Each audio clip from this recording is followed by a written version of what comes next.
Hello, good evening बच्चों। दो चरों वाले रैखिक समीकरण प्रश्नावली जो अपनी तीसरी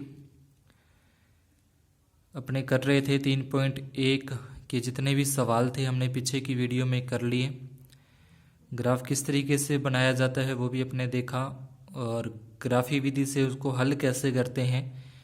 बीजगणितीय जो समीकरण है उसको किस तरीके से बनाया जाता है वो अपने पीछे की वीडियो में समझ चुके हैं।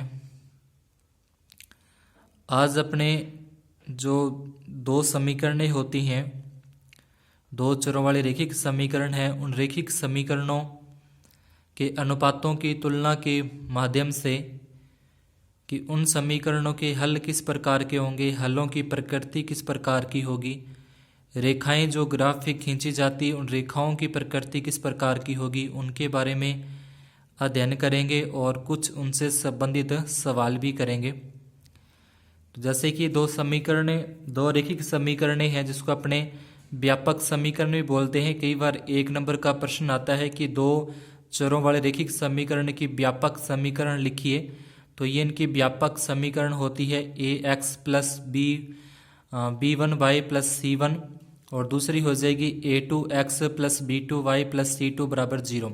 ये दोनों इसकी व्यापक समीकरणें होती हैं। अब पहली कंडीशन आती है जब अद्वितीय हल होंगे, संगत हल होंगे, रेखाएं प्रतिच्छेद करेंगी। तो ये तीनों के लिए एक ही कंडीशन है कि a1 बटे a2 बराबर नहीं होना चाहिए, b1 बटे b2 बराबर नहीं होना चाहिए, c1 बटे c2। यानी कि दो समीकरणें जो होती हैं, समीकरण नंबर 1 और 2, वहाँ से अपने a1 a2 के मान निकालेंगे। बताएंगे आपको किस तरीके से निकाले जाते हैं। उनके मान निकाल के और उनकी आपस में तुलना करेंगे। अगर तीनों मान एक जैसे नहीं आते तो उसमें ये कंडीशन लगती है जिसके अंदर अद्वितीय हल का मतलब जिसका एक ही उत्तर होगा, यानी कि x का भी एक ही उत्तर निकलेगा और y का भी एक ही उत्तर निकलेगा। संगत हल होंगे और जो रेखाएं ग्राफ पर होंगी वो प्रतिच्छेद करेंगी। उसके बाद अगर तीनों बराबर आते हैं, तीनों मान यानी कि अनुपातों की तुलना अगर तीनों एक जैसे आते हैं, समान आते हैं, जैसे मान लो 1/2, 1/2, 1/2, तीनों अगर एक जैसे आ गए तो उसके अनेक हल होंगे। अनेक हल का मतलब x के भी बहुत सारे उत्तर निकल सकते हैं और y के भी। और रेखाएं हैं वो संपाती होंगी। संपाती रेखाओं का मतलब ग्राफ के ऊपर जो लाइन आएगी वो एक ही लाइन आएगी और उसी लाइन के ऊपर दूसरी लाइन खींची जाएगी, यानी कि दोनों समीकरणों की जो लाइन बनेगी वो एक के ऊपर दूसरी बनेगी, संपाती रेखाएं। उसके बाद है कोई हल नहीं या असंगत हल या फिर समांतर रेखाएं। तो इस कंडीशन में जब पहले दो मान तो बराबर हो, तीसरा मान बराबर नहीं हो, जैसे मान लो ये 1/2 हो, ये 1/2 हो और यहाँ पे 3/2 आ जाए, तो अलग अलग आ जाते हैं। उस कंडीशन में फिर उसका कोई उत्तर नहीं निकलता, उसका कोई भी हल अपने नहीं निकाल सकते और वो रेखाएं जो ग्राफ पर होंगी वो समांतर रेखाएं होंगी। आगे है प्रश्नावली 3.2। तो इन्हीं तीन कंडीशन पर ही अपनी पूरी की पूरी प्रश्नावली डिपेंड करेगी, तो उनको अच्छे से देख लेना पहले। इसका पहला सवाल है 3.2 का कि कक्षा 10 के 10 विद्यार्थियों ने गणित की पहली प्रतियोगिता में भाग लिया। कोई टेस्ट हुआ, उसके अंदर भाग लिया। यदि लड़कियों की संख्या लड़कों की संख्या से 4 अधिक हो, यानी कुल विद्यार्थी हैं वो तो 10 हैं और बोला कि जो लड़कियों की संख्या है वो लड़कों से 4 अधिक है। जितनी लड़कियां हैं उनसे लड़कों की संख्या 4 कम, या फिर जितने लड़के हैं उनसे लड़कियों की संख्या 4 अधिक है, यानी कि दोनों में जो अंतर है वो 4 का है। उसके बाद इसमें अपने को बताना है प्रतियोगिता में भाग लेने वाले लड़के और लड़कियों की संख्या ज्ञात करनी है, क्या होगी। तो माना कि लड़कों की संख्या अपने मान लिया कि x है, लड़कियों की संख्या मान लिया कि y है, कुल विद्यार्थी 10 हैं। 10 का मतलब ये हो गया x प्लस वाई बराबर 10 हो जाएंगे। उसके बाद लड़कियों की संख्या 4 अधिक है, तो लड़कियों की संख्या 4 अधिक, लड़कियां मतलब y है। दोनों की संख्या बराबर करने के लिए लड़कों और लड़कियों की संख्या बराबर करने के लिए लड़कों की संख्या में अपने 4 प्लस कर देंगे ताकि दोनों को बराबर रखा जा सके। लड़कियों की संख्या तो पहले से ही 4 ज़्यादा है, जैसे कि मान लो कि 3 हो लड़कों की संख्या और 7 हो लड़कियों की संख्या, 3 और 7 हो, ठीक है। तो इन दोनों को बराबर करने के लिए, इन दोनों को जब बराबर अपने को करेंगे तो बराबर करने के लिए जो लड़कों की संख्या इसमें 4 प्लस करने पड़ेंगे। तो इसलिए यहाँ पे 4 प्लस कर दिए ताकि दोनों का बराबर आ सके। प्लस का y इस तरफ लेके आएंगे, माइनस का y हो जाएगा +4 बराबर 0। तो ये अपनी दो समीकरणें आ जाएंगी जिसको बीजगणितीय रूप बोलते हैं। तो ये अपना क्या आ जाएगा, दोनों का बीजगणितीय रूप आ जाएगा। अब इसके बाद इसको अपने ग्राफी विधि से हल करना है और ग्राफी विधि से हल करके उसमें लड़कों और लड़कियों की संख्या बतानी है। आलेखीय या ज्यामितीय रूप बोलते हैं समीकरण 1 से। समीकरण 1 है अपनी x + y बराबर 10, y बराबर प्लस के 10 है, इस तरफ ले जाएंगे माइनस के 10 हो जाएंगे। जैसे अपने 3.1 में किया सेम उसी तरीके से इसमें भी करेंगे। दोनों में से किसी एक जो चर है x चर या y चर को बराबर के इस तरफ लेके जाना है। तो यहाँ से x का मान अब अपने रखते जाएंगे, 3 बार रखना है x का मान, कोई भी आप अपनी इच्छा से रख सकते हो। x का मान 1 रखने पर तो ये y आ जाएगा। उसके बाद देखें बराबर का निशान है, फिर 10 है, फिर माइनस है तो माइनस का निशान, और यहाँ पे x है तो x की जगह पे ये x का जो मान अपने लिखा है वो रख देंगे। अब माइनस का है तो माइनस कर देंगे, 9 आ जाएगा। इसी प्रकार से 2 रखेंगे तो 10 में से 2 माइनस करेंगे 8, फिर 3 माइनस करेंगे 7। तो ये अलग अलग मान अपने यहाँ पे x के रखते जाएंगे और इस तरफ अलग अलग मान y के आते जाएंगे। जैसे अपने एक सारणी बंद कर देंगे, x के मान जो रखे थे वो x वाले में लगातार जो रखे हैं और y के मान जो उसी के अनुरूप लगातार जो आए हैं वो रख दिए जाएंगे। फिर समीकरण 2 थी, उस समीकरण 2 को अपने हल करना है। x - y बराबर -4, या फिर प्लस के 4 को इस तरफ ले आएंगे, सॉरी माइनस के 4 को इस तरफ लेके आएंगे प्लस, और -y इस तरफ ले जाएंगे तो प्लस का y, यानी कि y के रूप में समीकरण आ जाएगी y बराबर x + 4। x बराबर 1 रखने पर तो यहाँ से आ जाएगा y बराबर 1 + 4, यानी कि इस x की जगह पे 1 रख दिया, 1 और 4 हो जाएंगे 5। फिर x की जगह पे यहाँ पे 2 रख देंगे, 2 और 4 हो जाएंगे 6। तो इस तरीके से ये अलग अलग इनके मान रखेंगे x के मान अलग अलग रखेंगे तो y के मान उसी के रूप में अलग अलग आ जाएंगे। तो अब यहाँ पे अपने देखें कि इसमें भी x और y का मान 3 और 7 आ रहा है, इसमें भी x और y का मान 3 और 7 आ रहा है। तो दोनों के अंदर जो मान एक जैसे आ रहे हैं वही x और y के मान है, वही लड़कों और लड़कियों की संख्या है। यानी कि यहाँ नीचे लिख देंगे, अतः लड़कों की संख्या बराबर 3, लड़कियों की संख्या बराबर 7। पिछला सवाल जो भी अपने किया उसका ग्राफ आप जैसे बताया हुआ पीछे उस तरीके से अपने आप उनको बना लेना मानों से। दूसरा पॉइंट है 5 पेंसिलों और 7 कलमों का मूल्य 50 रुपये है, जबकि 7 पेंसिल और 5 कलमों का मूल्य 46 रुपये है। तो अपने को एक पेंसिल और एक कलम का मूल्य बताना है। तो यहाँ पे पहले लिखा, माना कि पेंसिल का मूल्य x रुपये है, कलम का मूल्य y रुपये है। 5 पेंसिलें 7 कलमें 50 रुपये की, यानी कि 5x + 7y बराबर 50। फिर दूसरी शर्त में उसने बोला कि 7 पेंसिल 5 कलम में 46 रुपये की, यानी कि 7x + 5y बराबर 46। अतः बीजगणितीय रूप हो जाएंगे। ये दोनों समीकरण हैं वो इनका बीजगणितीय रूप हो गया। अब आगे इसको ज्यामितीय रूप से हल करना है, समीकरण इनको ग्राफीय विधि से हल करना है। तो ये पहली समीकरण है अपनी कि 5x + 7y बराबर 50। 5x आ गया, प्लस का 7y इस तरफ लेके जाएंगे, माइनस का 7y हो जाएगा, और जो गुणा में 5 है वो इसके भाग में आ जाएंगे 5। तो यहाँ पे होगा 50 - 7y बटे 5 अपनी समीकरण बन गई। इसके अंदर ये जो y है इस y के मान अपने अलग अलग इस y के मान रखने हैं।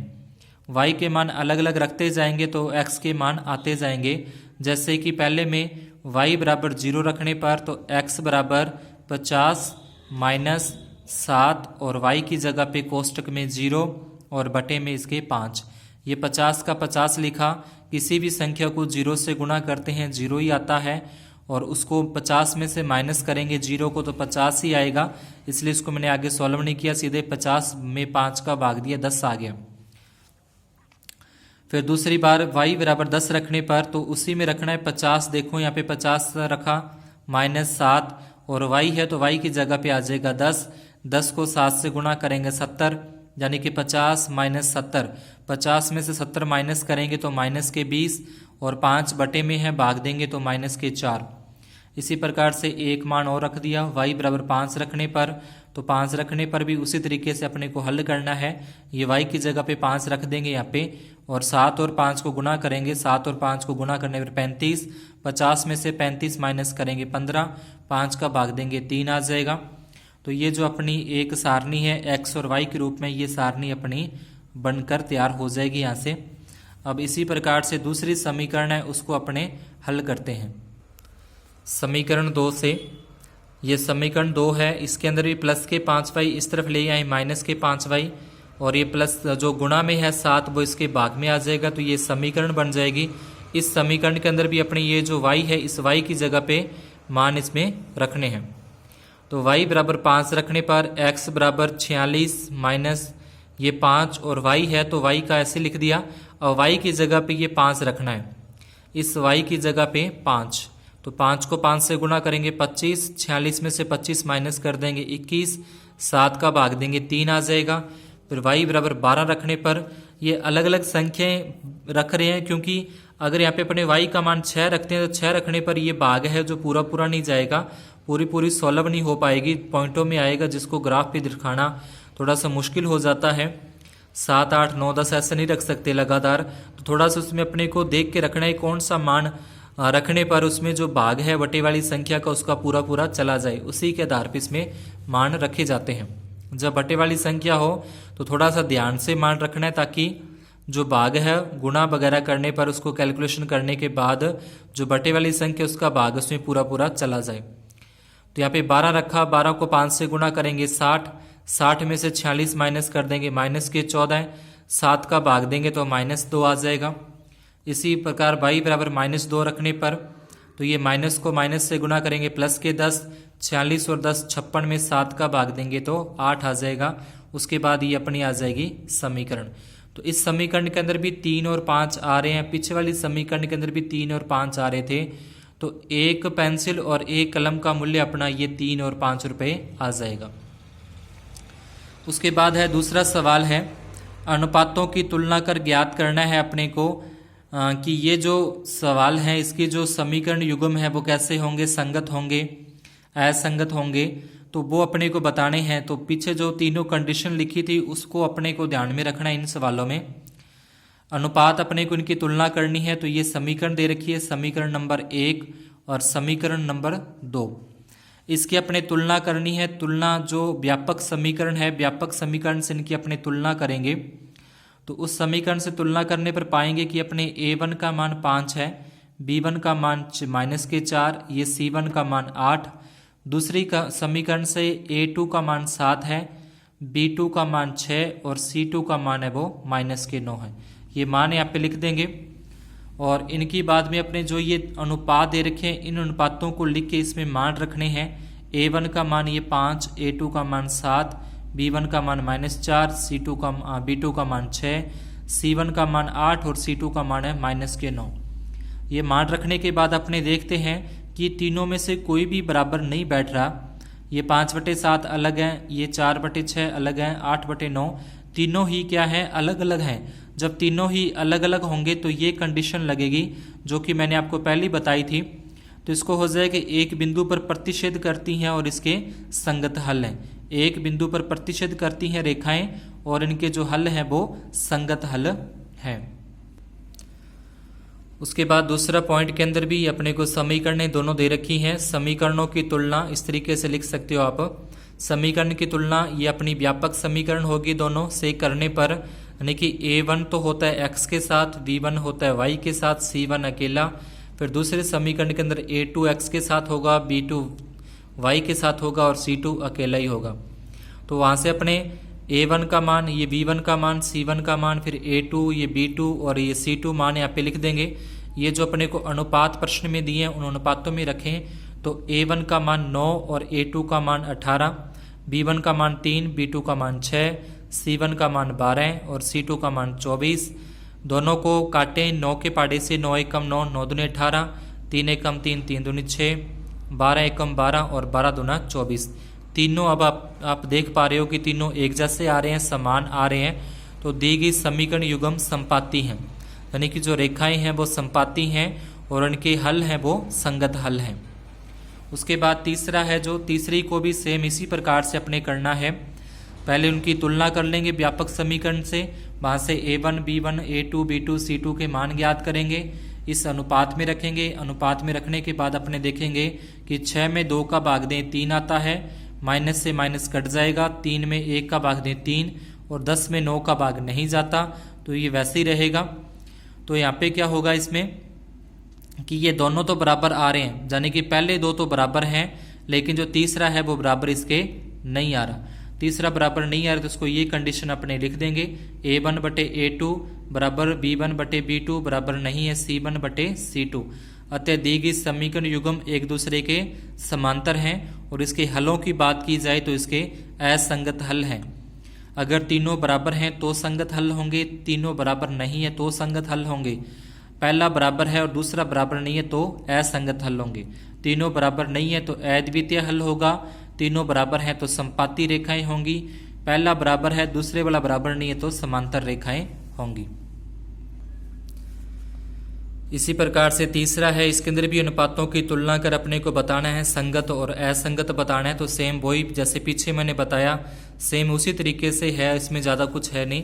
तो सीधे आप इसमें सवाल देख सकते हो, ये अपने को दोनों समीकरण दे रखी हैं, इसकी तुलना ये अपने जो व्यापक समीकरण उससे तुलना करने पर पाते हैं कि a1 का मान 3, b1 का मान 5, c1 का मान हो जाएगा फिर a2 का, b2 का, c2 का। इसमें ध्यान रखना कि यहाँ पे बराबर में 5 है तो इस तरह भी बराबर में 7 होना चाहिए, यानी कि दोनों बराबर में है तो बराबर में ही उसके रखना है। अगर बराबर में नहीं है तो इसको आप प्लस का 5 इस तरफ ले आएंगे, -5 हो जाएगा, प्लस के साथ इस तरफ लेके आएंगे तो माइनस के साथ हो जाएंगे। तो उस तरीके से देख लेना कि या तो दोनों को बराबर के इस तरफ ही रखना जो संख्या है c का मान है, या फिर दोनों को बराबर के अंदर की साइड ही रख लेना जो c1 और c2 के मान है। तुलना करने के बाद ये अनुपात है, इन अनुपातों में अगर अपने मान रखें तो ये आ जाएगा 3/2, 2/-3, 5/7। तो ये क्या हो रहा है कि तीनों ही आपस में बराबर नहीं है। तो जब तीनों ही बराबर नहीं है तो उसको लिखेंगे रेखिक समीकरणों का युग्म संगत है। उसके बाद दूसरी जो पॉइंट है वो अपने आप कर लेना आप खुद। तीसरे के अंदर थोड़ा भिन्न के रूप में दे रखा तो उसको मैं ले रहा हूँ। इस समीकरण जो ये अपने को समीकरण ने दे रखी हैं, दोनों समीकरण की तुलना व्यापक समीकरण यानी कि व्यापक समीकरण है से करने पर a1 का मान 3/2, b1 का मान 5/3, c1 का मान 7, a2 का मान 9, b2 का मान -10, c2 का मान है 14। ये मान है अपने यहाँ पे लिख लिए। ये अपना जो अनुपातों वाली तुलना करने के लिए बोला a1/a2, b1/b2, c1/c2, और इसमें अपने मान रखें, a1 का मान रख देंगे बटे में a2 का, b1 का बटे में b2 का, c1 का बटे में c2 का। अब ये जो बटे वाला 2 है वो बटे वाला 2 इसके नीचे गुणा में आ जाएगा, यानी कि ये 2 इसके गुणा में आ जाएंगे, ये 3 इसके गुणा में आ जाएंगे। तो ये हो जाएगा 3 और बटे में 2 गुणा 9, और ये हो जाएगा 5 बटे में 3 गुणा -10, और ये 7/14। तो इसको हो जाएगा 3, 2 को 9 से गुणा करेंगे 18, 5, 3 को 10 से गुणा करेंगे 30, 7/14। इसको काटें 3 के पाड़े से, 3 एकम 3, 3 छः 18, 5 एकम 5, 5 छः 30, 7 एकम 7, 7 दूनी 14। तो यहाँ पे भी अपने देख रहे हैं कि तीनों क्या है, बराबर नहीं है। अगर इसमें माइनस नहीं होता फिर तो ये दोनों बराबर हो जाते, पर इसमें माइनस का है तो ये इसके बराबर नहीं है।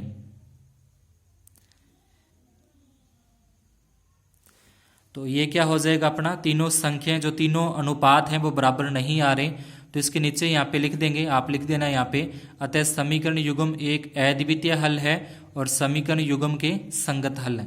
समीकरण युग्म का एक अद्वितीय हल है तथा समीकरण युग्म संगत हल है। तो आज की क्लास में अपना इतना ही, बाकी आगे के जो सवाल हैं वो अपने करने तो उसी तरीके से ही है, संगत और असंगत बताने हैं, और उसके बाद जो संगत होंगे उसको आलेखीय विधि से आगे हल भी करना है, तो वो अपने नेक्स्ट वीडियो में करेंगे। तो जिन्होंने अभी तक चैनल को सब्सक्राइब नहीं किया है वो चैनल को ज़रूर सब्सक्राइब करें, आगे शेयर और वीडियो को भी ज़रूर लाइक करना न भूलें। वीडियो को लाइक, शेयर और सब्सक्राइब करने का कोई रुपया नहीं लगता, सब कुछ फ्री में है, तो इतना काम ज़रूर करें। धन्यवाद। शुभ दिन, शुभ रात्रि।